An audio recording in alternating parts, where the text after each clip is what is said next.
Hey everyone, welcome to another episode of the Nathan Ross Rees Reformer Podcast. I'm here today with the lovely Nela Debicki. I practiced as well.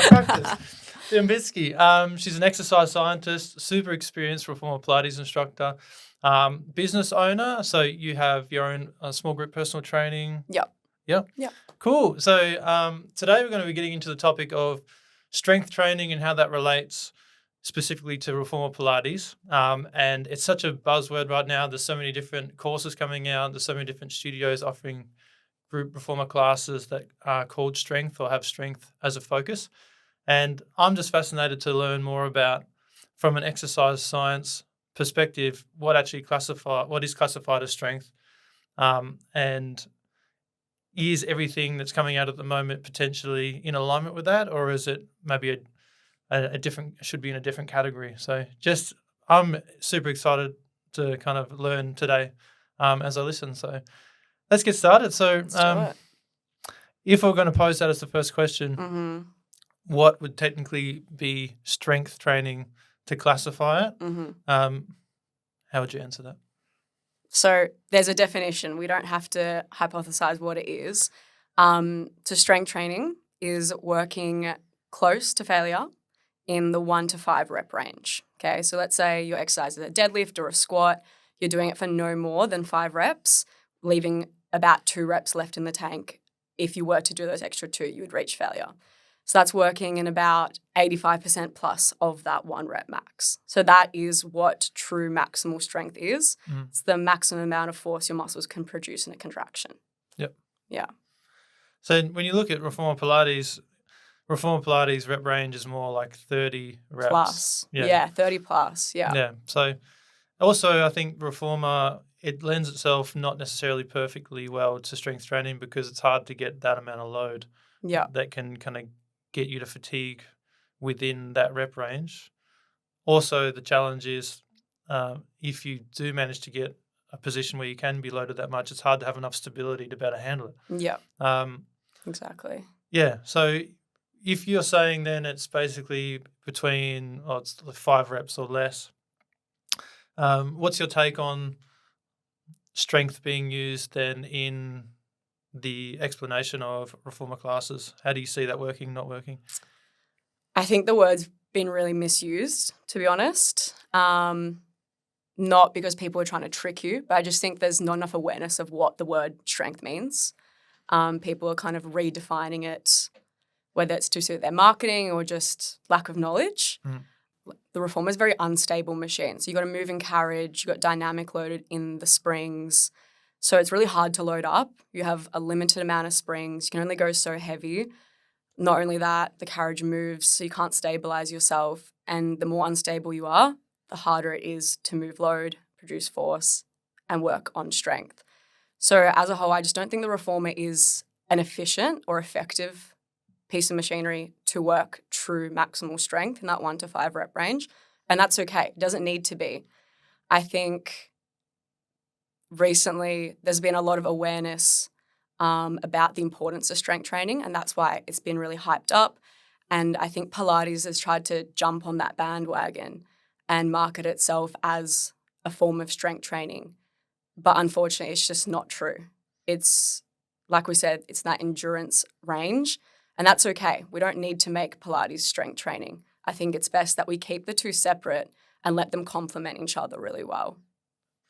So you're saying also, though, there's other areas that potentially could be spoken of, like saying strength endurance. So what is strength endurance? Sure. So once you've gone over 6 reps into about 12 reps, that's like hypertrophy, which is muscle building. That's the optimal range. You can build muscle anywhere between 6 and 30 reps if you're working close enough to failure, so leaving about those 2 reps in the tank. It's just not as efficient over that 12 reps. And then what we call strength endurance is between that 15 to about that 20, that 30 rep range. So you're still reaching mechanical failure, so unable to complete the rep, but it's in that higher rep range. So you're only working about 50 to 60% of your 1 rep max. And And it's all about consistently producing force in a fatigue state. So a bit different than pure strength in that 1 to 5. But you are still going to get the muscle building benefits of that kind of training. But you're not getting the bone health side of things and the pure strength side of things there. On this topic, I think that there's almost like a lack of words to describe everything, because if you do strength training and then you get the results of strength training, you literally are stronger, right? Mm-hmm. But if you do, let's say, endurance training, or muscular endurance training, the default word is stronger too, right? Yeah. Because technically you're working against progressive overload in the same rep range, so you are stronger, but it's more of an endurance version of strength. So it could be very, very easy just to label everything strength because you're just stronger because you can do that. So it's almost like we need extra words in there to kind of define it a bit more accurately. Yeah. What do you think? Yeah, I would even say myself, I sometimes default, like when clients are progressing, like, oh, you're getting so much stronger. But then I always go, I don't like using that word because, like I say, I do preach that Pilates isn't strength training. So yeah, it is a hard word to describe, like, the progress when it comes to reformer. When it comes to muscular endurance training, the progress is actually delaying the onset of fatigue. So being able to do more reps before stopping from that burning sensation, that is the real progress. So buffering that fatigue. Well, what about if you're buffering that fatigue against the heavier or increased level of load? Because that would still be kind of progressive overload in that. Yeah, it is progressive overload for sure, which comes from choosing a heavier spring, choosing a heavier dumbbell to add more load to the exercise. Yeah. So I think it's interesting to get to kind of figure out exactly how these things are, what is the thing that we're targeting. Because if it is muscular endurance that we're kind of building in Reformer Pilates, then it's good to kind of know that, you know. And it is different to like textbook strength training, that's for sure. I personally think a combination of both is like the best thing ever. Yeah, for sure. So there's definitely, I'm definitely not against either form of training, but to kind of be able to articulate exactly what it is and how it works better, I think that's a benefit to everybody, really. Yeah, for sure. Yeah. So you're working with, is it exclusively women in your small group personal training? At the moment, yeah. I've had some male clients before, but at the moment I'm just working with women, yeah. Yep. And the way you structure your group, is it kind of like everyone's got their own program, or is it everybody's kind of working around a circuit format? So they all follow the same program because at the end of the day, everyone needs a squat, a deadlift, a push, a pull exercise. So I do slightly tweak it to the specific 3 girls in front of me and so I send out a form. I say, what are your goals? What do you want to work on? Yep. Based off that and their abilities, I'll pair them into their 3 groups. And to the best of my ability, I'll try to, whether 2 of their goals is, I want to do a pull-up, okay? We're going to train pull-ups. Yep. So yeah, there's slight tweaks between the groups to meet their specific goals. Yep. Okay, good. Yeah, so I think my personal belief is that if you do have a spring level system in Reformer Pilates, that's basically how you're integrating progressive overload into the workout, because you're providing a direction of load progression in that exercise for that muscle group. And there's only basically 2 directions you can go, either this exercise targeting that muscle group, heavier is harder, more resistance is harder, or this exercise is body weight loaded and then less support from the spring tension increases the load. Being able to accurately program classes and assess people based on the speed of movement, range of motion, tell what they need if they need changes. When I'm training new instructors, that's one thing that I'm really looking at, is trying to build that awareness of like how to tell what the client is experiencing just by watching their body move. Without this kind of dialogue, particularly with new instructors, a lot of the time when they're watching someone move, there isn't really any real understanding of what they're experiencing at all. A lot of the time people are relying on watching someone's face for facial expressions to kind of see, is this good or not? But as you know, sometimes when people start to feel it, they can internalize everything, go like a stone. Poker face, I call it. Yeah. Or they go real expressive and, You get both clients. Yeah. So it's not always the most reliable thing to look at. But if you're looking at the speed of the movement and the range of motion, that tells you exactly what it does feel like for them. So coming back to the strength training idea in Reformer Pilates, do you think then that with our understanding of different techniques, that there could be potentially a way that it could be done, or it's just that it's the reformer in itself is not stable enough to do it properly, so it's kind of almost like you're trying to make the most of something which it's not designed for? What do you kind of think about that? Yes and no. You can definitely plan your class to bias that strength endurance range. I don't think we should be targeting the class to that 1 to 5 rep range because it's just an inefficient machine to do that on. That's what you got your barbells, your heavy weights for. But definitely aiming to target or program your class in that, let's say 20 to 30 rep range is going to get the most benefit for your clients. And within that 20 to 30 reps, getting them quite close to failure. So like you touched on before, watching how the client's moving. So when you're approaching failure, your rep speed will start to slow down, even though as hard as you're trying to move or push. So let's say going down into the squat, as hard as you're trying to stand up from the squat, or if you're doing a side lying glute, as quickly as you're trying to push out into that strap, naturally, as you start to fatigue, that will slow down. So that's a key thing I always look out for.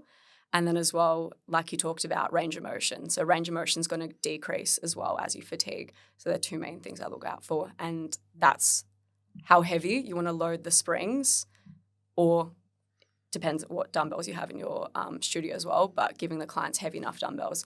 So you're starting to see those little cracks show. So the speed slow down and the range of motion to decrease by that 30 rep range. So that burning sensation that we all feel like when you're doing like a light lunge and your butt starts to burn and your leg starts to shake. Yeah. Can you explain exactly what is happening when that happens? Yeah, sure. So that is a classic sign of muscular endurance training. So when you're doing low load, high rep training, you're using your anaerobic glycolysis systems. That's to produce energy, ATP, which we need for the muscle contraction. So as you're constantly using energy to do rep after rep after rep, we get an accumulation of metabolic byproducts, mainly being hydrogen ions, and they're acidic. So that's what causes your muscle to become acidic, and that's what causes that burning sensation. So it has nothing to do with strength. It has nothing to do with muscle growth. It's purely that endurance response to endurance training from the byproducts from energy. Yeah. Because that's a big part of the experience of Reformer Pilates, that burning sensation, the shaking. What are the benefits of getting that experience? What would you expect to see as adaptations to the body? So you're saying buffering, so you'll be able to do endurance against heavier loads for the same period of time or the same load for longer. But if you were to take, let's say, what's the takeaway benefit from having that experience regularly from a Reformer Pilates workout? What could you say to someone they get? Like, what are you as a consequence of that training, would you say? So for your everyday person, the main thing about muscular endurance training is probably that posture, okay? So all these muscles, they're working hard 24/7 to keep you upright, stabilize the torso, the spine. So all your core exercises in Pilates, they're perfect for that. When it comes to, let's say, lunges and the glutes, muscular endurance training wouldn't be as important as something like strength training or hypertrophy training for muscle, because it is just delaying fatigue. It's resisting fatigue. But that does translate into people who enjoy endurance sports, so runners, cyclists, for them to be able to continue the muscular contractions in a fatigue state and continue to push through that burning sensation or even delaying the burning sensation. So that's where it comes into play and is important. I suppose another benefit, and it comes down to how you use the reformer and how you decide to do exercises, but what I often see with the Reformer Pilates exercises is working in a full range of motion, usually in a non-linear way, so you got multiple planes of motion. I feel like moving like that with load is really good for increasing joint mobility and general kind of like balance of the body. Is that right, my assumption there? Yeah, 100%. So talking about all the other benefits of Pilates. So yeah, you're moving through full ranges of motion, like again, using the example of like a tipping bird or like an arabesque lunge, you're getting way deeper into that hip flexion in that position than you would just doing a barbell reverse lunge. So you're working the muscle at those longer lengths, which are like compromising positions. So you're gaining more strength in those longer lengths. So that's really important. So yeah, really great for mobility, flexibility. And then also just like movement precision and control. So you're moving slower. It's all about time under tension. And movement precision. Like Pilates is all about precision and how precise in your form and technique. And that perfectly translates into form in the strength room as well when it comes to lifting weights.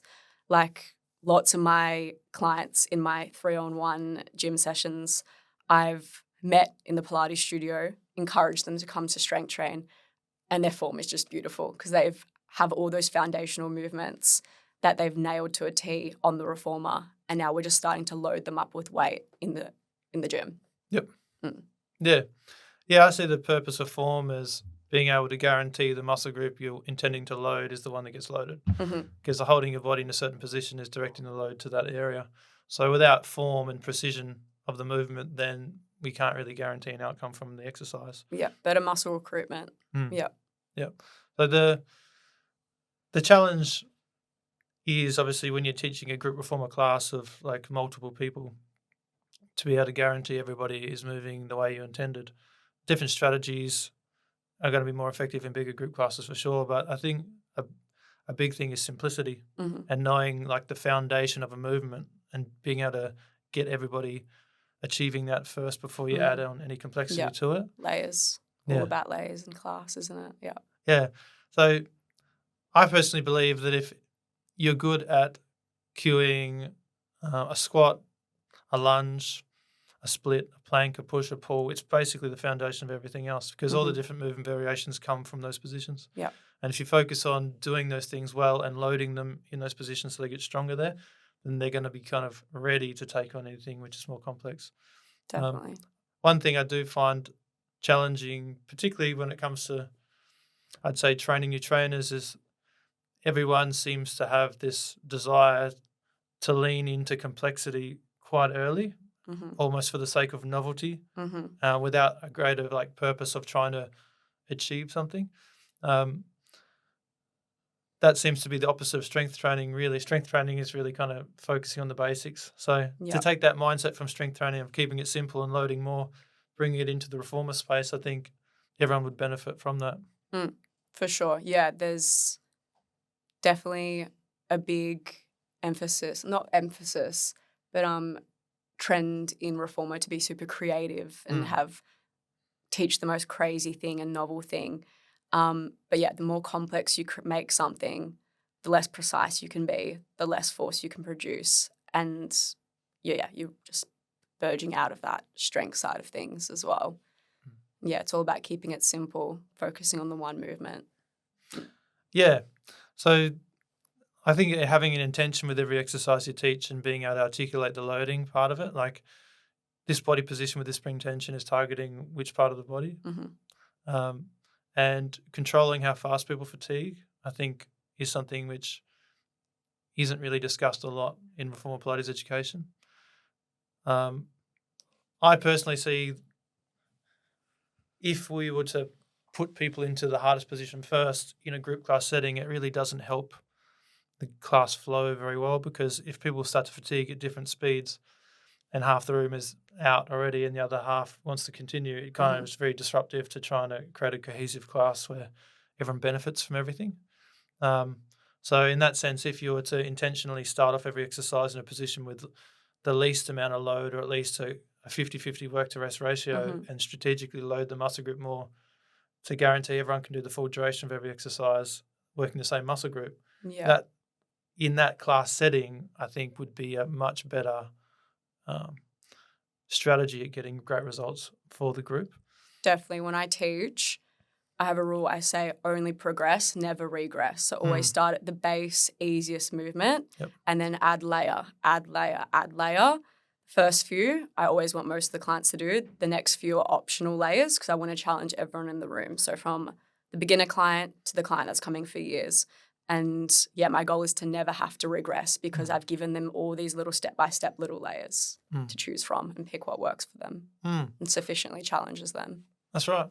I mean, the big part of that too is actually looking at who you've got in front of you and knowing what everyone can do because you have to start there. Yeah. Because if you start somewhere too hard, then it's regression from the beginning. Yeah. You don't want that. Yeah.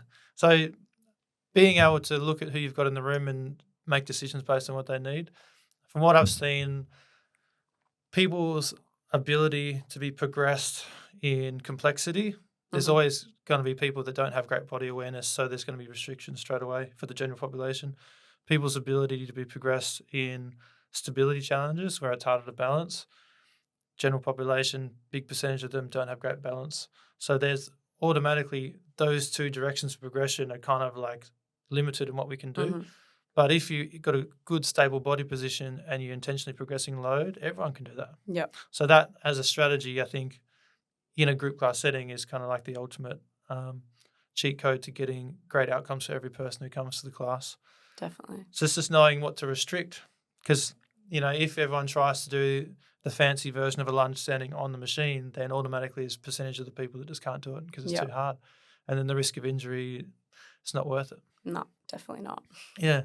So with your experience in exercise science, when you're programming your classes, do you have a different type of intention to the effect of the workout you want to see for the clients? For example, are you always looking to do a full body workout, or when you're looking at the sequencing of loading on muscle groups, are you always guaranteeing that it's like a balanced feeling between the different sides of the body? What strategies, what goals do you have with your classes? I always teach a full body class because that might be the only class that client has come to that week. So it's really important to be targeting the whole body, not just picking a certain body part. Yep. I use typically heavier springs than the ones that are in a course workbook or a course chart because the ones that are recommended in your course, very light load. It's going to be outside of that 30 rep range. So I've tested out these springs on myself. I've put together a table for myself and my trainers at my studio, and we follow that. And I'll teach like a fusion between more of like a resistance training session I would at the gym, and then I intertwine it with like the flow of Pilates. And I find that really works because I've tried making it more of like a strength training session in the gym on the Reformer. Didn't land well with clients. Clients don't want to be there doing sets and reps. The repetition didn't really land well with Pilates clients. So I like to fuse the two together. So I'll do things like drop sets. I like to do supersets like a push-pull. I like to do things like pyramids. So let's say you're doing like one offering out one chest fly, one offering two chest flies, and then you go up to 3, and that's the top of your pyramid, and then you go back to 2, back to 1, or ladders where you're constantly building the reps up, up, up, up. So I like to use these kinds of methods in my Pilates teaching. Yeah. So you're kind of varying the loading strategies a little bit. Yeah. Okay. Yeah, I definitely think what you said there about the full body thing, particularly if it's potentially the only workout the client gets to do that week, it's definitely going to be very beneficial. So you've developed your own kind of Reformer library, spring tension matrix, exercise names, spring levels. Yeah. Yep. Yeah. That's good. Yeah. Yeah, I think that's important because to get consistency in the studio, the clients all need to be working against consistent spring tension levels. So everyone has to be using the same name, same spring levels. Exactly. To create some kind of consistency. Otherwise, if we all use different exercise names for the same thing and different spring levels, then it's like one class is really hard, one isn't, Yeah. and then there's no progression. Mm-hmm. Yeah. And clients identify that exercise by the name as well. So as soon as they hear it, they go ding, ding, and they already start to get into position. Yep. So you're saving yourself words and cueing because all the regulars already know straight away what they're doing. They can get moving as soon as possible, and then you do your cueing, and all the other ones who are lagging a bit behind because maybe they haven't had as much experience, then they join in. So it makes the class flow really nicely and efficiently as well. And always giving 3 spring options, like a base. At Aura, where I teach, we go base, progression, advanced. So we try to lean away from that beginner intermediate term because it's the beginner spring, it all depends on your body weight, your body height, and whether that spring is actually supportive or challenging enough for you. So we like to go base, progression, advanced. Okay. Yeah. So every class, you're giving 3 different spring tension levels for every exercise? Yeah. Is it like an open level class, or do you have like leveled classes as well? Now we have tiered classes. So we have like a beginner level class. We call that essentials. And then we have 2 different intermediate to advanced level classes. Okay, cool. Yeah. And what's the difference between the 2 different intermediate levels?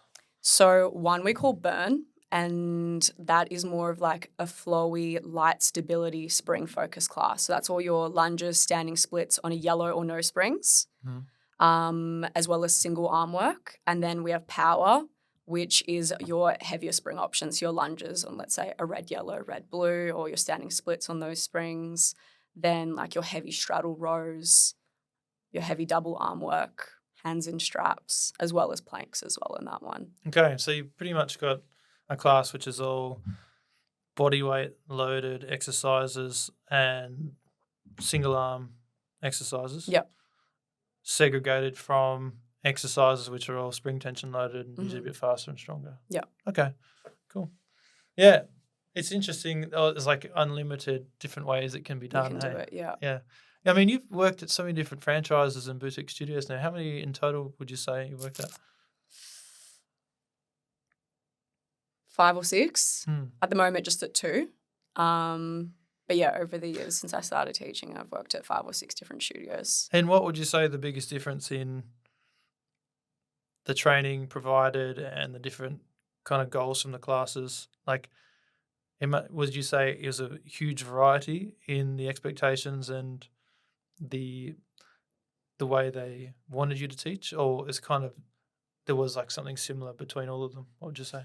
I'd say mixed bag. Some studios, it's very much like you do you teach whatever you like. Everyone brings their own flair. Other studios, very rigid structures. And then other studios, like a combination of the 2. So like a medium tier structure, so you can also bring your own flair to it. I find working with the structure is the best thing. So at Aura, we do have, I wouldn't say rigid, but we do have a structure. And that makes sure all our trainers are teaching a really consistent class across the board. So a client could go on a Saturday morning or they could go on a Thursday night and they're going to get, whatever instructor they go to, they're going to get a really consistently solid workout. Yep. Yeah, so you can have an expectation of what you're going to get. Yep. Yeah. I think that's important too. I suppose it depends what the goal of the studio or business is. Like, what do you want the clients to get? I think the clearer the definition of what you want them to get, the easier it is to create a structure which delivers that. If it is like teach whatever you like, then it's going to go any direction possible. Not to say that that's good or bad or wrong or right, but it's just inevitable that if there is no destination, then you're going to end up in anywhere. Yeah. Yeah, any type of class. When you was talking about flow, do you still say, are you saying, because I know when people talk about flow, often what they mean is they'll have one spring level and they'll go between exercises which are body weight loaded and spring tension loaded in between that? Or when you say flow, are you going to go like a spring level flow with a clear load progression? So let's just say if level 1 or beginner is red, level 2 or intermediate is red, yellow. So heavy is harder, and everything you do on that spring level flow, heavy is harder. Is that how you look at you creating your flows? Or are you kind of going between the different loads, body weight and spring tension. In a whole class? No, just on, let's say you pick a spring setting and you do a couple of exercises. Mm-hmm. Will every exercise for you have only one direction of load progression where heavy is harder for all of them? Or will the same spring setting be going between the two, body weight or heavy is harder? Honestly, I don't know actually what you mean. Oh, okay. Well, can you give me an example of maybe 3 exercises in a row and the 2 different things you're trying to explain? Sure. Okay. So I'll put this out there to everybody. So I'll try and be as clear as possible. Let's just say we all had just a blue spring and we did a chest press, kneeling facing the front. And then after that, we did a standing split. Mm-hmm. And then after that, we did let's say we're seated on the carriage facing the back and we did like a straight arm rear delt fly. Yep. And then we came back to a standing split on the second side. Okay, so the standing splits are body weight exercises where less tension is harder. Yeah. And the chest press and the reverse fly, they are spring tension loaded, where heavy is harder. So if you only have one spring, you go between those 2 different directions of progression in load, because everyone's got different bodies and different body weight. Sometimes it's going to be, as you know, too easy for someone or too hard for someone. Mm-hmm. But if you only create a flow with one direction of progression, let's just say you go red spring, lunge, chest press, reverse straddle row, lunge, where every exercise heavy is harder. So you're guaranteed that if they take that tiered system, that they're going to have the right level of load for every single exercise. So what do? Did you go between the different ones, or you have a clear direction of progression? I have a clear direction of progression. Yes, we got there, finally. Yeah, we don't teach the whole class on a blue spring at Aura. Yeah. Definitely not that. Yeah. The flow will be around the direction of progression. So let's say I'm doing a yellow or no spring, I'll do my light lunges and then I'll do a plank, okay? So both the lighter the spring, the harder it is because you're less supported because body weight is the load. Yep. Then if I'm working against the tension, against the load, let's say I've changed over to a blue-yellow spring, for example, I'll do my wood choppers, I'll turn to face the back, I'll do my reverse flies, then wood choppers on the other side. Then I'm going to change the spring again if I want to work through something where body weight is the load. Yeah. That's it. So I'm a big believer in that. I'm a big believer in efficiency and effectiveness over novelty. So if you had to prioritize what you want to do, keep the spring the same and do a whole bunch of exercises versus change the spring when required to get a better result, get a better result is always, I think, the way to go. Yeah, 100%. Because you want to guarantee that the people get the best return on investment from their time. Yeah. They only got 45 minutes there with you. And changing the spring in Pilates is so quickly, it's on or off. Like when you're in the gym, changing the weight, you have to unclip the barbell, put another plate on, clip it back on. Takes time in Pilates. It's like 1, 2, done. It's not ruining the flow as per se. Yeah. And a flow only has to be 2 exercises in a row. That flow one seamlessly into the other, then it's time to change the spring. Yep. I know we come from the same background in teaching Pilates where we were taught you probably had to teach 5 exercises on the one spring, or they had rules where you could only change the spring 3 times in a class, something like that. And I used to follow that religiously, but yeah, as I matured as an instructor, I learned that that's not that important. That it's more about getting a really good, solid workout for your clients than changing the springs. That's it. Yeah, and often what happens too is that people will, even if you keep the same spring, if you're not in that exercise for long enough, you're not going to get anything out of it anyway. A lot of the time when people teach an exercise, they might only put you there for 40 seconds and it's all right, everyone, now we're doing this. So if you're always changing and you're never there for long enough, it's not really going to hit the mark for anyone. No, sets, I'd say on average around 3 minutes. Yeah. Yeah. You'll be lunging for 3 to 5 minutes. Yeah. Not lunging the whole time. That's what you got the lays for, to keep changing it up, giving them a new thing to focus on, to keep the clients engaged and interested and keep building the level of intensity for the whole 3 minutes. And it also gives opportunity to the clients to step it out, shake it out, join back in when they're ready. So maybe they've reached failure by 1 minute. They can take a 10-second break, get back in it, reach failure again another 2 times. It's almost like a cluster set. Yeah. My philosophy is I see the purpose of movement layers in reformer exercise to strategically load the target muscle group more.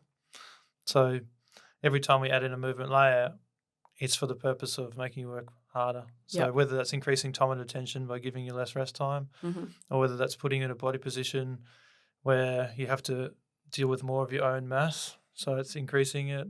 Like all these things, all the different ways you can adapt the load. Like you could change the body position to stretch the spring less, which will give you less support if it's body weight. There's all those different things you could do, but I always look at it more like, let's start in a position if I can do, and based on loading, it's achievable. And every time I give you an option to add a movement layer, I'm saying who wants to make it harder, because it's literally going to make you fatigue quicker if you take it. And adding those movement layers in, any kind of complementary movement patterns are there with the actual real focus of making the target muscle group work more. So any upper body movements or rotations or twists or heel lifts or anything that we're adding is complementary to layering more, loading that muscle group more. Exactly. That, to me, seems to be the most efficient and effective way to teach a big group of people and get an outcome for everybody. And the reason I harp on about this stuff a lot is because when I first started teaching, I was so obsessed with all the different movement variations. I would literally get everyone going, and in 30 seconds, let's do this, let's do this, let's do this. And it was kind of like, I just wanted to show everyone, we can do this too, we can do this too. But if you're always changing all the time, then there's no real result. No. Yeah, you need the kind of like, I think every time we put someone in a body position with a spring tension, there should be some kind of outcome that we can tell what they're going to get. We can tell you what you're going to feel, where you're going to feel it. Yeah. I was the same, like early on, always trying to pull some new trick out of the hat of new exercise or a new way of doing everything, trying to reinvent the wheel. And then, as I mature as an instructor, I realized that in order to get better at something, you need to keep practicing that one thing.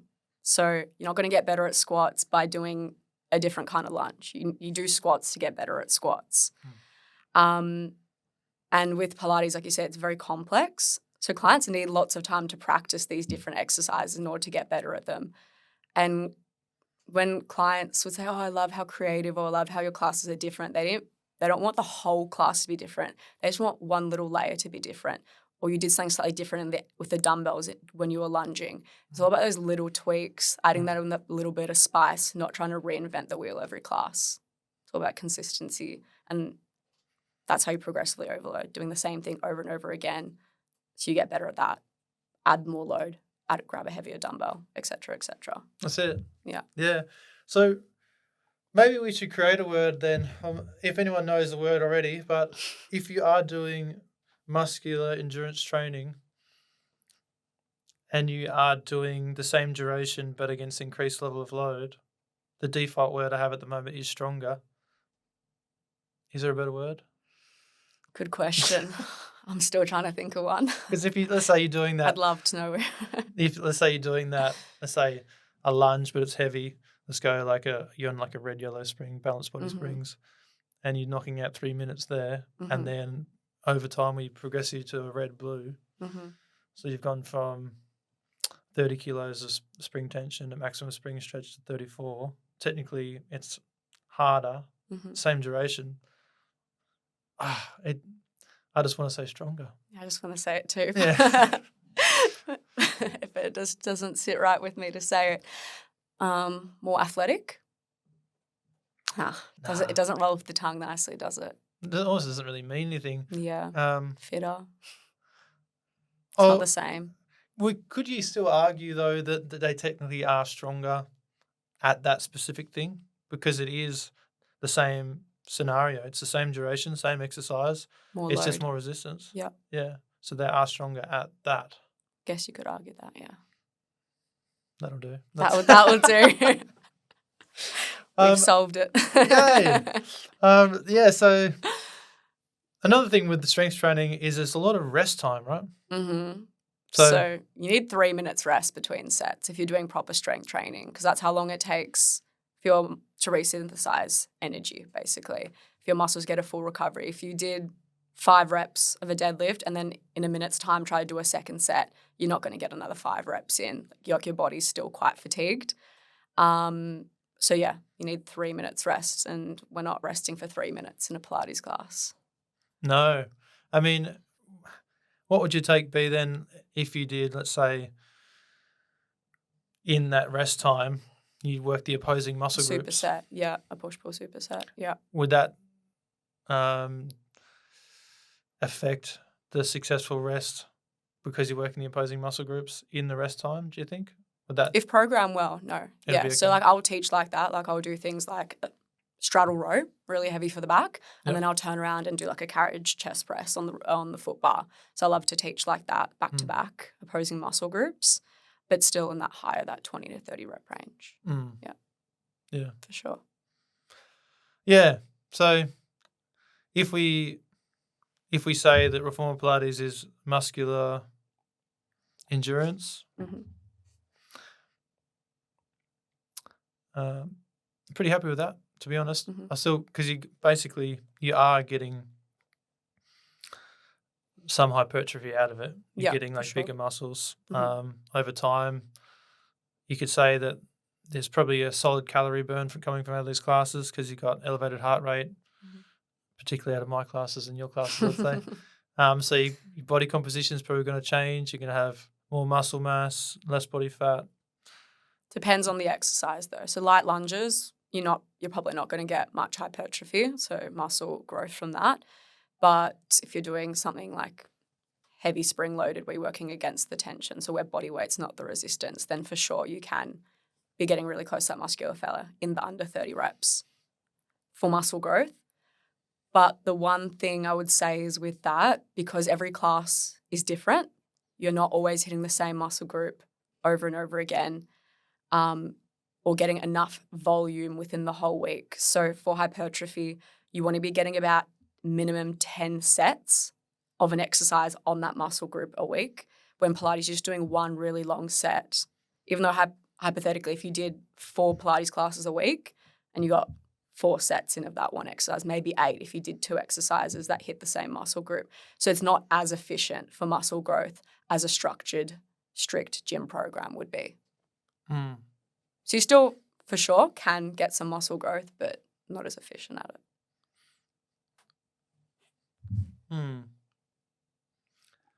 Yeah. Yeah, I suppose when you're looking at the way people train in the gym, it's like they are really specifically targeting that muscle group. Mm-hmm.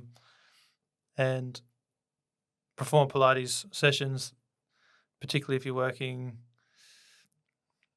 in a non-linear way, is going to be like a kind of a collection of muscle groups that are kind of working together to kind of pull it off. So I suppose the main benefit is that if you're feeling better from the workout because you are got an increased, like your mobility's improved, you got stronger back, legs, core. As long as the clients are getting these tangible benefits that are based on being loaded correctly, then it's hard to look at the outcome as anything other than successful, really, because that's ideally what people are coming to get out of that class is like an improvement in their body. And then you get all the other benefits too, like the social connection and community.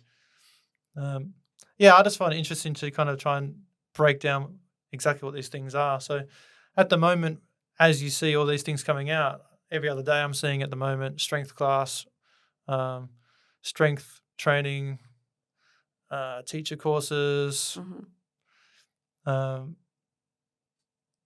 you think that everybody's really kind of got down and found a way to create a method which is more in alignment with the strength training? Do you think everyone is doing like 5 rep max, or do you think it's kind of like a bit cloudy out there at the moment with potentially what they're offering? A bit cloudy. I wouldn't say they're teaching the true 1 to 5 rep max. They're teaching more that strength endurance. Yeah. Okay. Yeah. So, yeah, from the point of view of providing more clarity, what do you think would be a more accurate name for that then?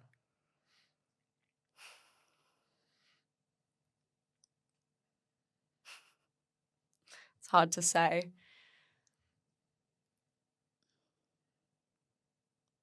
Very good question. Very good question. I think you're right. Like we do need more clarity, and we need more words to describe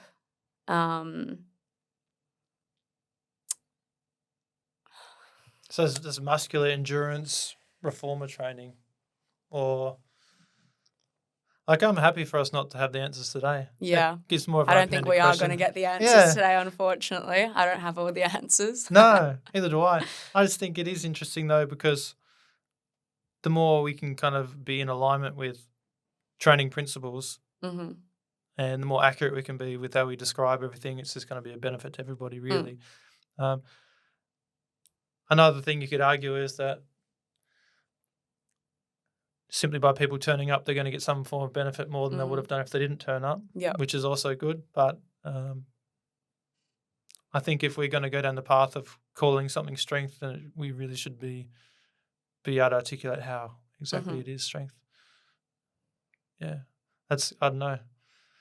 Yeah, that's basically how I feel about it, because I remember what inspired all this was when I saw your post on Instagram about what strength training is and isn't. Really got me thinking about it, because it's a pretty popular term at the moment. So what inspired your post? Just everything I've seen on social media, like everyone's calling their Pilates class a strength class, but really they're just doing mat Pilates with 3 kilo dumbbells, or they're just doing lunges on a red yellow spring over 30 reps. And what frustrates me is that it's misleading, because now there's all this awareness, especially for women, about how important strength training is, especially for women when it comes to bone health.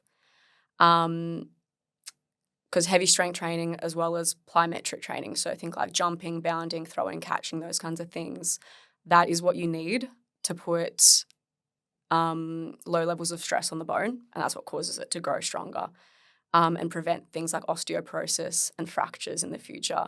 So women are seeking out strength training, but they're getting misguided and misled into these marketing traps of Pilates strength training, which isn't giving them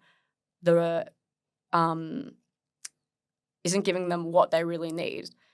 So that's what kind of frustrates me, that everyone's using it, going off this hype of strength training and using it in their marketing to draw clients in, when they're actually missing out on the real benefits of real strength training for longevity, muscle health, bone health, and all of that. So that's what really motivated me to make that post, to kind of clarify the difference and why it's really important to do both. So to do the heavy work and to do the more endurance-based work, because together they're like unstoppable. Yeah. Hell yeah, that got me fired up. Yeah, that's what it's about. That's awesome. Yeah, well, there you go. Doing both is like the best, right? Yeah. Yeah. Yeah, I agree. I personally love to do that as well. Like, I love to go to the gym and do some real heavy stuff and then get some reformer classes in. I think it's the best of both. Yeah, love it. Yeah. As far as your business goes, do you have any goals or directions you want to take it? Are you looking to expand? Are you looking to maybe have your own gym one day? Is there anything you've got lined up? So my next step is I've almost finished my sports nutrition course. So in the next week or so, I'll be an accredited sports nutritionist, which is very exciting, which felt like the natural next step to add to my skill set. And with that and my coaching, I want to launch an online coaching and offer that.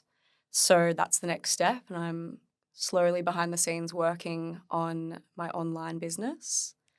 When it comes to owning my own studio one day, you never know, but not at this point in time. I love my responsibility as head trainer at Aura, and the pleasure of running that team. But owning my own business, I'm not sure if physical in brick and mortar business at this point in time isn't one of my goals. Well, I suppose it is a pretty competitive market in that. Yeah, very space. Competitive. Like Pilates has blown up so much in the last couple of years, and there's not a suburb in Melbourne, I don't think, without a studio now. So very competitive. Yeah, Mm. as you know yourself. Mm. Mm. No, it sounds exciting. I think the scalability of an online business done right is incredible. So, and it's also combining your passion for helping people in a way which is very convenient for them to access. Yeah, for sure. Yeah. And I'd probably like to offer the next couple of months like mentoring as well to junior instructors, because it's already something I do at my own studio, but I think opening that out to the wider Melbourne community of instructors as well and helping. Yeah. You can go further than that. Yeah. Yeah. With online, exactly. Yeah. You can go anywhere. Yeah. Yeah, there's definitely no shortage of people looking for really good mentors. Particularly, there's a lot of people that align with the methodology of training and being able to bring that exercise science point of view into it to not only explain how it works, but what the benefits are. Because I always appreciate an instructor who can articulate not just what we're doing, but why we're doing it and how it works. The how. When they added on that movement later to make it harder, how did it make it harder? Yeah.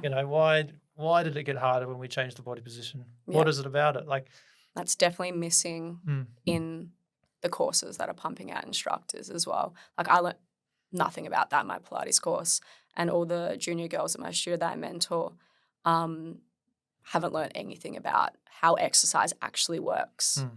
It's a big gap in the knowledge within our industry, I believe. Yep. Yeah. Yeah. We can teach the exercise, but we don't understand how it works. It's a problem. Yeah. Yeah. No, I'm going to get into that. Yeah, I'm going to get into that space. Good idea. Yeah. I think it's one of the reasons is if you look at creating a Pilates course, if you're creating a course and you're associating it to Pilates, then the requirements are going to be that you're probably going to have to adhere to the Pilates principles, and in the Pilates principles is not progressive overload. So not one of them. It kind of automatically is just not there. It's not in the conversation. So to be like adhering strictly to that kind of teaching methodology, you can do that without actually using fitness terms or principles or loading at all. So to be able to bring them both together, or at least be able to create a reformer training program which is in alignment with how you'd expect to be taught in a Certificate 3 or Certificate 4 in fitness, to me that's what I'm going to do now. Yep. So I just want to kind of close that gap completely so that everyone can look at a reformer and understand exactly how it works, and it's not like some kind of big mystery. It's a magical machine, isn't it? Yeah, people look at it and like, what is this torture device? Where do you even start? Yeah. No, I'm really impressed with your with how you've been progressing over time. And how do you find the role as being like the head trainer and organising, like mentoring instructors? How's that been for you? Has it been like fun, been challenging, all the above? Like all of the above, yeah. Big learning curve. Just with every instructor, the way I like communicate or teach, I've just learnt from instructor to instructor. And I feel like I'm starting to finally kind of like master the craft, which is really nice. And it's just really meaningful. Gives me a lot of pleasure helping out other instructors and teaching them and watching them develop into amazing trainers. Yeah, it's really rewarding for sure. Yeah, good on you. Yep. I think that's an exciting space to be in, particularly when you can basically give all these instructors the things that you miss out on in your own. Yeah, and I feel like I'm really adding value on top of what they learned in their course. I'm using my degree from exercise science to teach them that side of things. So, I feel like it's, really rewarding. Good. Yeah. Very nice. So any final notes on our discussion today? I think we started off with the goal of trying to dig into what is strength training, what is reformer Pilates training. We discovered that they're not exactly the same.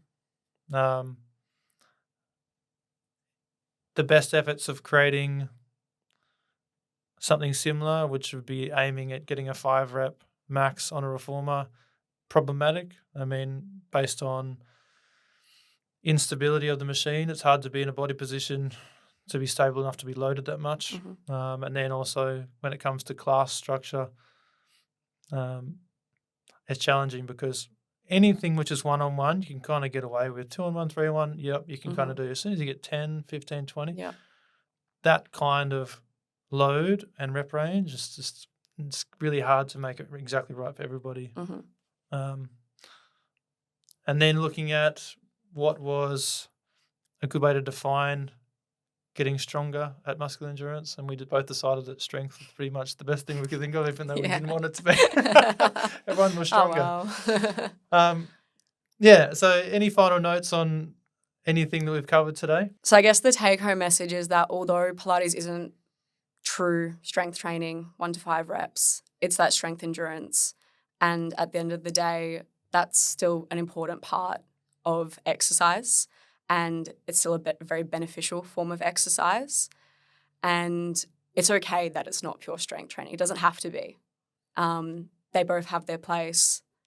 They're both great forms of exercise and they complement each other really well. So yeah, do both, guys. Do both. Do both. You get the best of both. Yeah. Yeah, awesome. Thank you so much, Nela, for coming in. Thank you. Thanks for having me.